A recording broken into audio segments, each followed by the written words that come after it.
Hey, thanks for making it to Veterans Info Tap. I'm glad you made it. The CPI numbers are in for July. This is the first month that is actually used to calculate our COLA, cost of living adjustment. Typically, we're going to see an increase, not typically a zero. We'll usually see an increase, effectively raising our pay that is connected to the COLA, the cost of living adjustment, such as Social Security or VA benefits, right? So with regard to all of that, I wanted to jump into it here with you, let you know where we're at, kind of give you the quick snapshot, then go into an article with an actual projection in there on what we can expect to see our paychecks do when all this goes into effect. Remember that it's July, August, and September. Here we are on August 14th with the release of July's numbers. So we have now just August numbers, which we're halfway through with August, and then September's numbers to utilize for the calculations for that cost of living adjustment, hopefully pushing our pay higher, right, to help to combat inflation. Anyway, let's jump into this. I'm going to give you the nuts and bolts here on what has came in, and then we'll jump into the article. Please hit the thumbs up, subscribe, share with a friend, all that good stuff. I truly appreciate it. If you want to support the channel in other ways, you can do that by becoming a member. I'll drop a link in the comments or in the description or both on how to do that. Thank you so much to all you members. I truly appreciate you. I do my best to get back to your comments when I can and acknowledge them. So thank you again. I really appreciate the additional support. All right, so let's jump into this.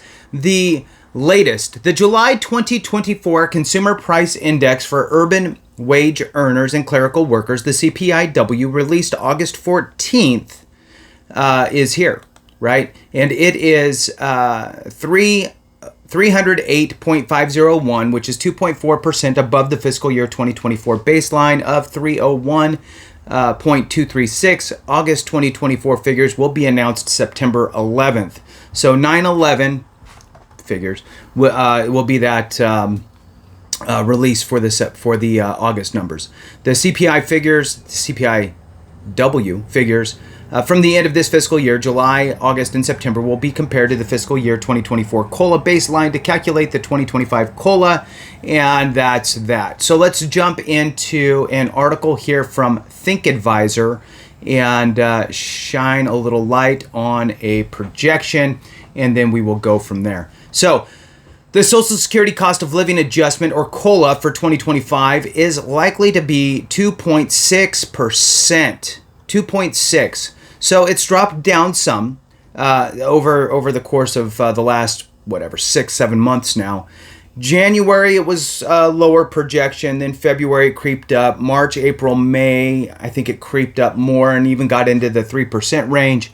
And then last month and now it has turned course and has dropped down.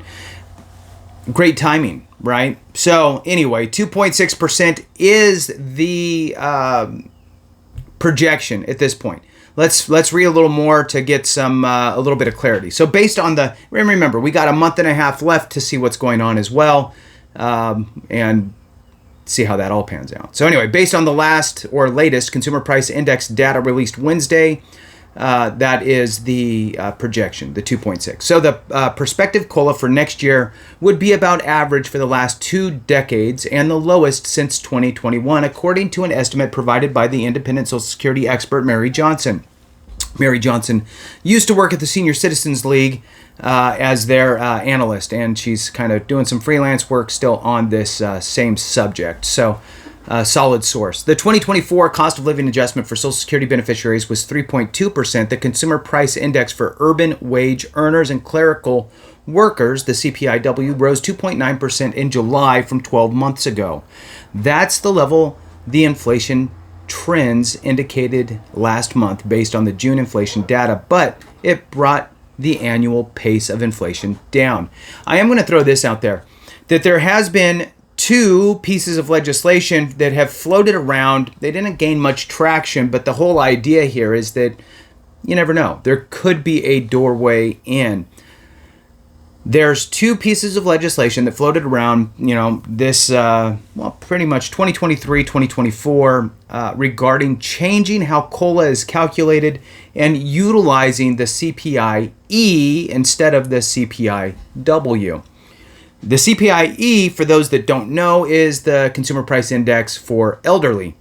And what it does is it looks at the spending habits and all that stuff for those in that category, and then they would make adjustments based off of that.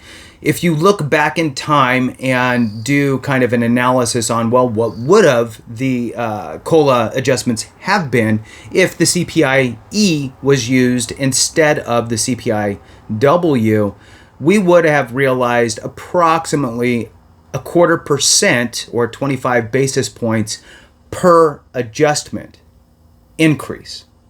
So that would, over time, equate to a lot more.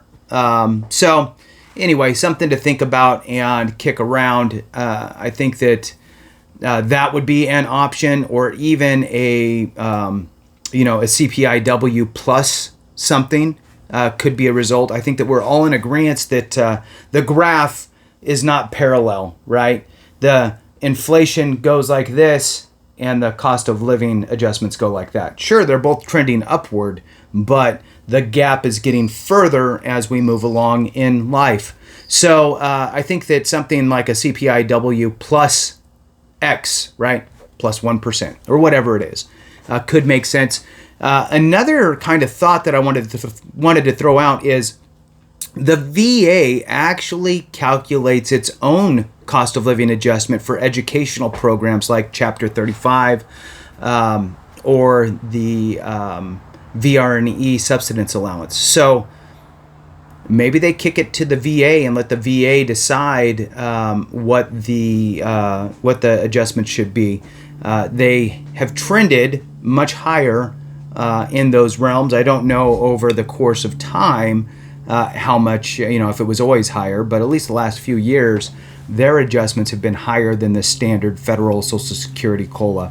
Anyway, let's jump back into this. Johnson, so that's Mary Johnson, again, is talking here. And basically, as a result of the 2025 COLA projection, it dropped again over the last month, falling from a 2.7 projection to a 2.6% projection for our COLA. Johnson cautions that the final COLA for 2025 could be different from the current estimate.